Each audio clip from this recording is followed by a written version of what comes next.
Lightning Brain Press proudly presents the full audiobook of Molly Marbles by Joan Vincent.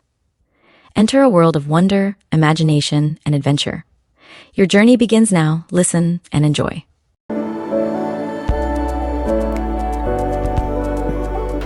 Molly Marbles by Joan Vincent. Illustrations Courtney Daly. North Street Publishing. It was the night before Thanksgiving in the quiet corner of Connecticut. The air was very cold and the sky was very dark when a car moving slowly down a country road suddenly stopped.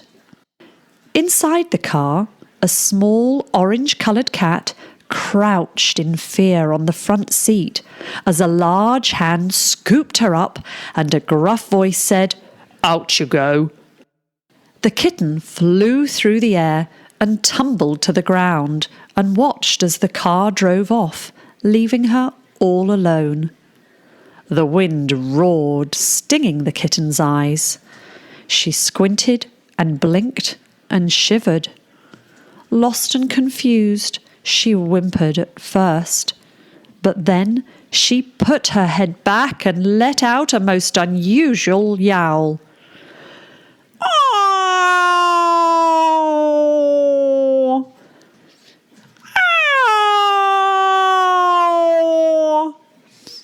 Sounding more like a wolf than a kitten, but no one heard. Soon the snow began to fall, and flakes as large as stars fell over the orange-coloured cat, covering all but her little head and the tip of her tail. It took her some time, but finally she shook one front paw free of the snow and then the others. Little by little, she broke a path through the black woods. Climbing up a steep hill, she came upon a burrow in the forest floor. She peeked in, frightening a mouse who lived there. Although she was very hungry, the kitten was too weary to chase the mouse. She curled up in a far corner of the burrow and fell fast asleep. Now at the top of the hill stood a tall white house. A glowing light shone through all of the windows. 8-year-old Lauren looked out at the falling snow. Grandpa and Grandma watched with her. Each year, these three spent Thanksgiving together. Lauren loved it and always told her friends back in England about the American celebration. In fact, she felt like the luckiest girl in the world. She had 2 homes, this one in Connecticut and the one she had with Nan and Grandad across the ocean in Northamptonshire. That's in England. "Will it snow all night, Grandpa?" Lauren asked. Grandpa shrugged his great shoulders and rubbed his beard, as he always did when he was thinking hard. "We'll have to wait and see," he said. "But I imagine so." "And now it's time for bed," said Grandma. Upstairs in her bedroom, Lauren stood again at the window for a moment, feeling as though she was looking into a magical white kingdom. "Everything is so pretty, Grandma," she said. "Isn't it?" agreed Grandma, lightly patting Lauren's head. Lauren nestled into the quilt her grandmother had sewn for her visits and fell into a sound sleep, dreaming of snow and Father Christmas, what they call Santa Claus in England. And all that night the snow fell and fell into the arms of the trees, covering the roof of the red barn, the split rail fence, and the wall of stone along the driveway. By Thanksgiving morning, the snow had stopped and the sun rose brightly. Lauren ate a stack of blueberry pancakes with melted butter and maple syrup. "Thank you, Grandma," she said. "They were yummy." And then she went outside with Grandpa, helping him shovel the walk. It was fun working alongside Grandpa. He said funny things that made her laugh. Several times Grandma knocked on the window and waved to them. Later on, Lauren and Grandpa helped Grandma prepare the Thanksgiving dinner in the great farmhouse kitchen. Grandpa chopped, and Grandma stuffed, and Lauren stirred. Sweet and savoury smells drifted through all the rooms of the tall white house at the top of the steep hill. But life was not so good for the small orange cat. She woke up in the burrow, cold and hungry. The mouse she'd seen earlier had gone away. She climbed out to the woods and cried a somewhat weak "Ow," startling a red squirrel who scampered away into his nest of dried leaves in a towering oak tree. So the small orange cat did the only things she knew how to do. She scrambled up a snowbank, leapt onto the stone wall, and yowled with all of the strength she had left. "Ow!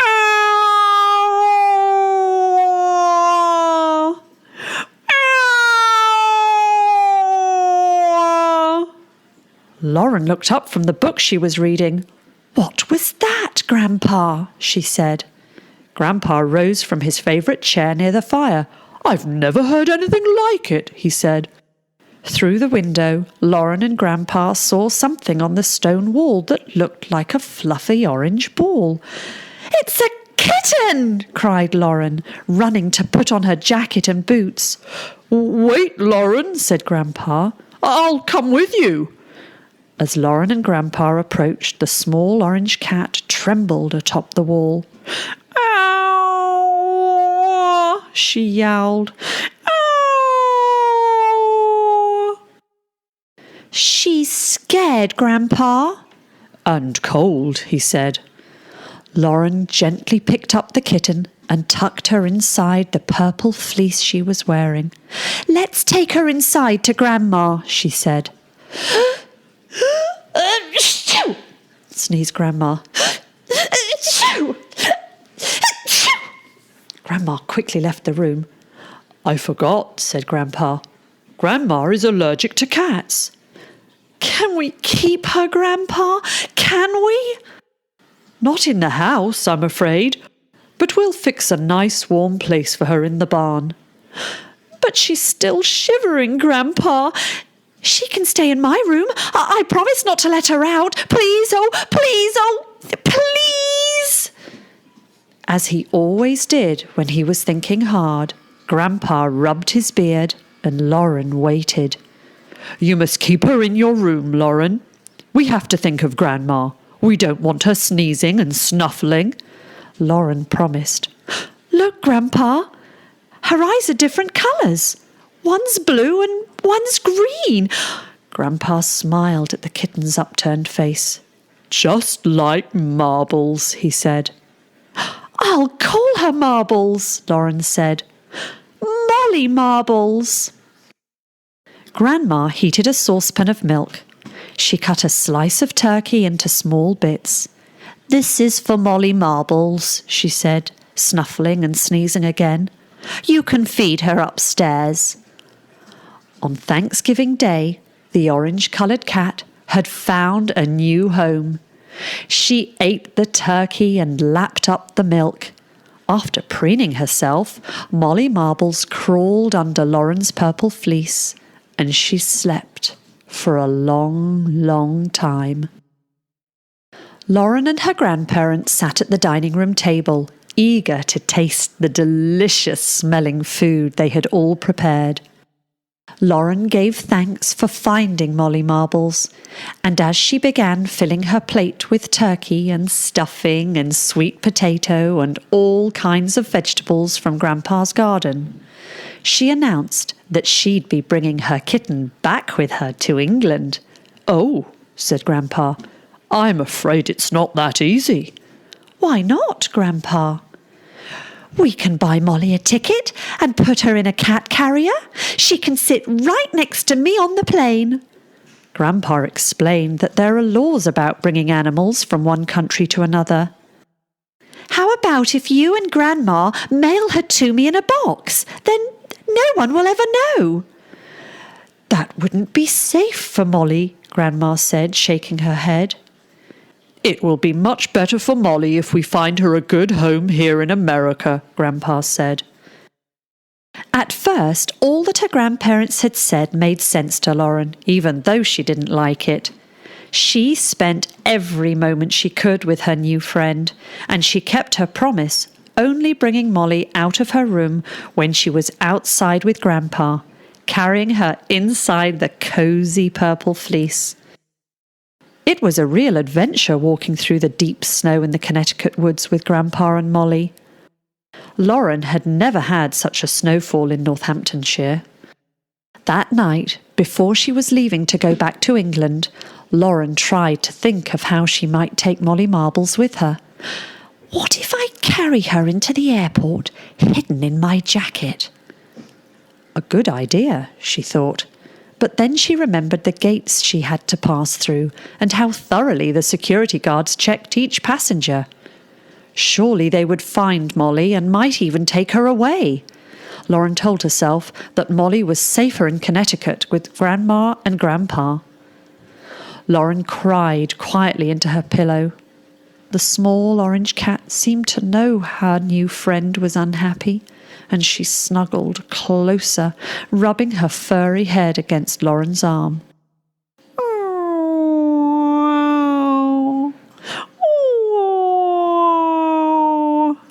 Molly yowled softly.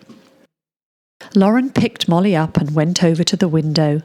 The light of the moon glistened on the snow, and the sky twinkled with stars. How could she feel so miserable on such a pretty night, she thought. Oh, Molly, if only I could take you with me, Lauren sobbed. Just then, what looked like a white cloud seemed to come out of nowhere, drifting toward the window. As it came nearer, Lauren saw that it was not a cloud at all, but a spirit with a kind face. She opened the window and cried, "Oh, kind spirit, please take Molly. Carry her to my home in England." The spirit smiled at Lauren before taking Molly Marbles and soaring away with her into the wondrous night.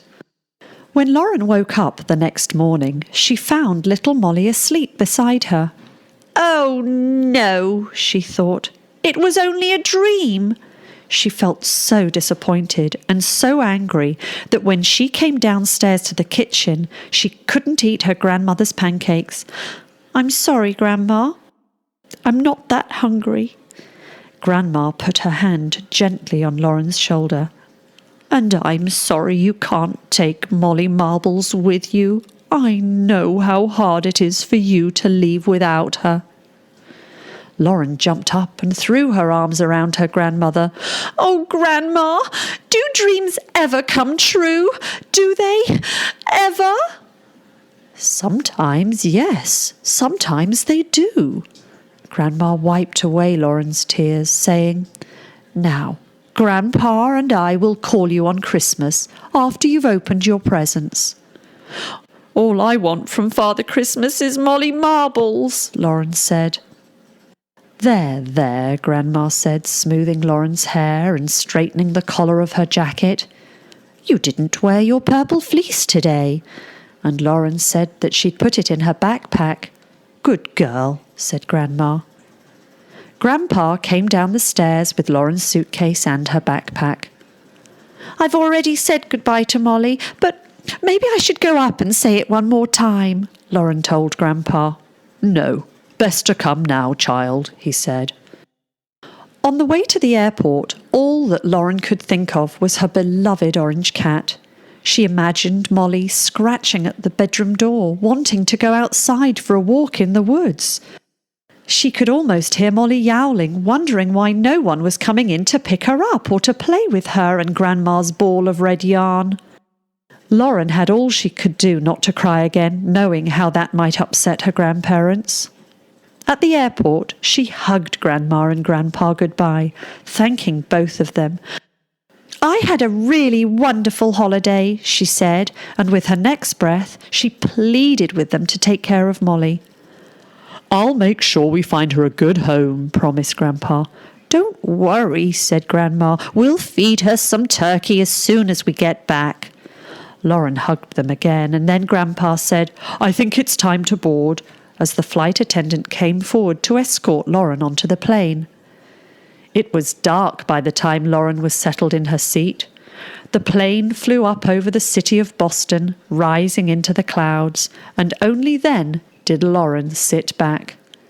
Never before had she felt such sadness leaving a place she loved. In a while, though, she was so tired she fell asleep, dreaming of Molly Marbles. Hours later, Lauren woke up finding herself back in England. Grandad was waiting for her at the airport. "Welcome home, Lauren." He hugged her tightly, lifting her a little off the ground. "Nan and I have missed you. Did you have a brilliant time in America?" "Yes, I did, but—" And as the car sped toward Northamptonshire, Lauren told Grandad all about Molly Marbles. "Perhaps we can find a cat for you here," Grandad suggested. "Not like Molly. We were friends, like I was meant to find her or something." "I'm so sorry," Grandad said. Just then the car went over a bump in the road. Grandad and Lauren lurched forwards and backwards, and Lauren's backpack fell over. Grandad turned to Lauren. "Are you all right?" She told him she was, and he said, "Thank goodness for seatbelts. That was quite a jolt."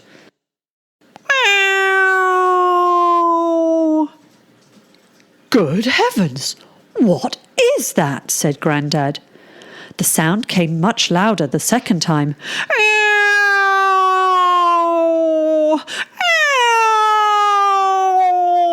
Lauren shouted, "Grandad, stop the car! Stop the car!" Grandad pulled the car to the side of the road, and before he could say a word, Lauren unsnapped her seatbelt, climbed into the back seat, and unzipped her backpack. "Molly Marbles!" she cried. There was the small orange cat, her head popping out of Lauren's purple fleece, blinking and yawning after her long journey part way across the world. "Oh, Molly, thank you for following me home." Molly Marbles lifted her head and yowled her very best.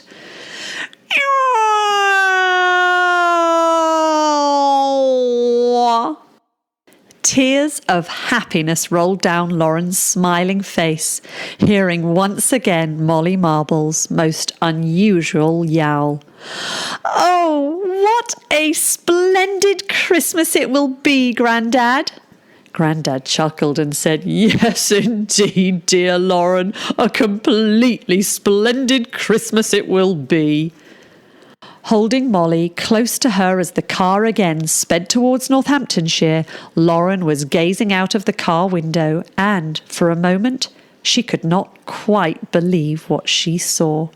For there in the distance was a beautiful cloud that looked just like a kind spirit dancing across the sky. She turned to her grandfather and said, "You know, Grandad, sometimes dreams do come true."